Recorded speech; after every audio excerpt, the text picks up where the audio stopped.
Apollo 17 के चालक दल में चांद पर कदम रखने वाले पहले वैज्ञानिक शामिल थे। अंतरिक्ष यात्रियों का खोज कार्य 3 से ज्यादा दिन तक जारी था। उन्होंने कई प्रयोग किए और उससे पहले हुए किसी भी मिशन से ज्यादा सतह का परीक्षण किया।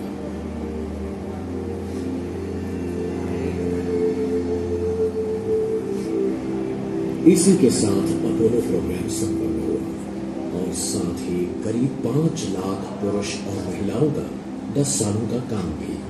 अमेरिका और रूस के मुकाबले में, जिसे स्पेस रेस के नाम से जाना जाता है, मानवता ने यह साबित कर दिया कि हम चांद पर चल सकते हैं।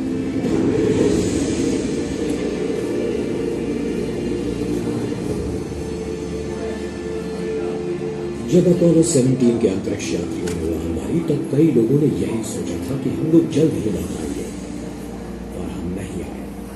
अपोलो का हार्डवेयर वैसे ही पड़ा है चांद की जमीन पर। पिछले 40 सालों से अतीत के अवशेष बनकर हमने से कईयों को स्पेस रेस अब किसी प्राचीन इतिहास जैसा लगता है। कुछ लोग अपोलो की उन खोजों को हमेशा याद करते हैं, तो कुछ लोगों का मानना है कि ऐसे कोई मिशन कभी हुए ही नहीं। वो बच्चे जो बचपन में खेल खेल में अंतरिक्ष यात्री बने थे, वो अब बड़े हो चुके हैं और अब वो नाना परनाना भी हो गए हैं। अब सफर के लिए निकल पड़ी है यात्रियों की अगली पीढ़ी।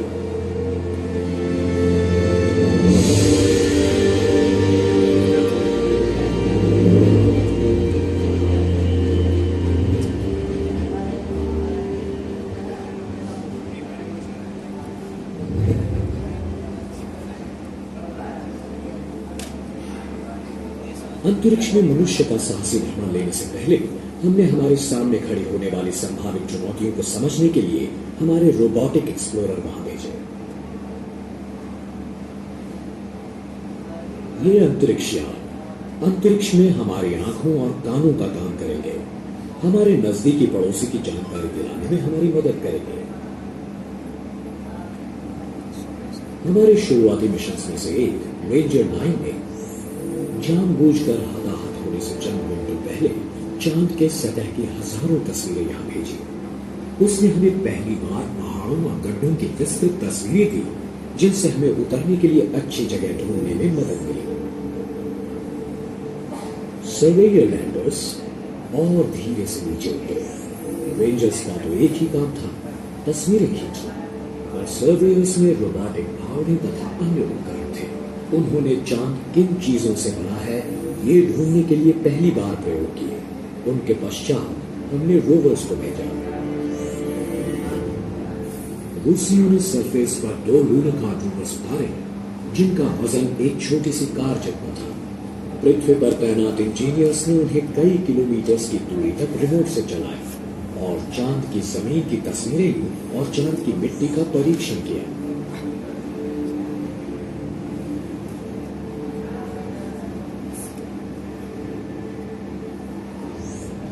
वैज्ञानिक आज भी इन ऐतिहासिक मिशन में पाई गई जानकारी और नमूनों का अभ्यास कर रहे हैं, पर शुरुआत में आए मेहमानों ने हमें सिर्फ उन विभागों के बारे में बताया जिन पर वो उतरे थे। और स्पष्ट चित्र पाने के लिए हमें चांद को उसकी कक्षा से देखने की जरूरत है। नासा और यूरोपियन स्पेस एजेंसी ने चांद की परिक्रमा में अंतरिक्ष यान भेजे हैं, और हाल ही में चीन, भारत और जापान ने भी भेजे हैं। परिक्रमा में इन अंतरिक्ष यानों ने चांद का मैपिंग किया है, उसकी जमीन पर मिले रसायनों का कैटलॉग बनाया है और एक जगह से दूसरी जगह होने वाले गुरुत्वाकर्षण के सूक्ष्म बदलावों का मापन किया है। चांद पर सफर करने वाला यात्री पृथ्वी से थोड़ा सा कम गुरुत्वाकर्षण महसूस करता है। आप अभी जो महसूस कर रहे हैं उसका 6वां हिस्सा। चांद की गहराई से उठा भूकंप यात्री को पूरी तरह से हिला सकता है।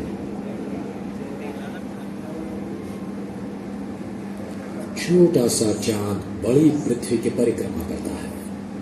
जब वो महीने में एक परिक्रमा पूरी करता है, उसकी एक बाजू हमेशा पृथ्वी के सामने होती है। इसका मतलब है चांद की कई सारी जगहों पर 2 हफ्तों तक दिन की रोशनी होती है और 2 हफ्तों की रात होती है।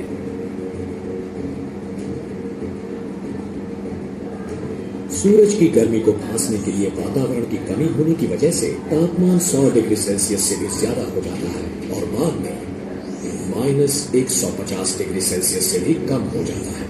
चांद के यात्री को तापमान में होने वाले इस विस्तृत उतार चढ़ाव का सामना करना होता है, पर चांद के हर एक हिस्से पर इन चरम सीमाओं का अनुभव नहीं होता। ध्रुवों के नजदीकी इलाके में कुछ पहाड़ों पर हरदम सूरज की रोशनी होती है और कुछ गहरे गड्ढों में हमेशा अंधेरा होता है। एलक्रॉस नाम का एक अंतरिक्ष यान इन्हीं अंधेरे गड्ढों का अध्ययन करने एक तरफा मिशन पर निकल गया। इस अंतरिक्ष यान के प्रहार के प्रभाव से करोड़ों वर्षों से सूरज की रोशनी से छिपे हुए द्रव्यों का बादल निकला। इस बादल के भीतर एयरक्रॉस डिटेक्टर्स को शुद्ध बर्फीला पानी मिला है। ध्रुवों पर पाया गया पानी चांद पर लोगों के जीवन के लिए मदद कर सकता है। हम पानी पी सकते हैं और उसका उपयोग अनाज के लिए भी कर सकते हैं और ऑक्सीजन, हाइड्रोजन में उसका विघटन भी कर सकते हैं।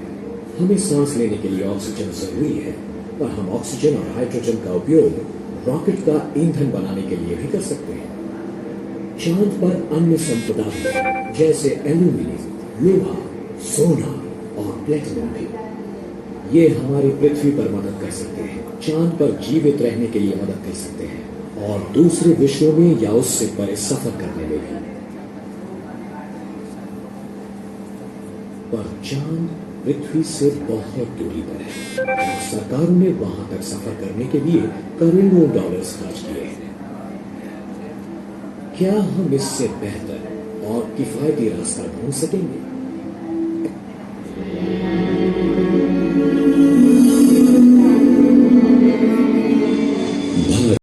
शक्ति वाला देश जो औद्योगिक वर्चस्व की ओर आगे बढ़ रहा है, आविष्कारकों और मेहनती लोगों की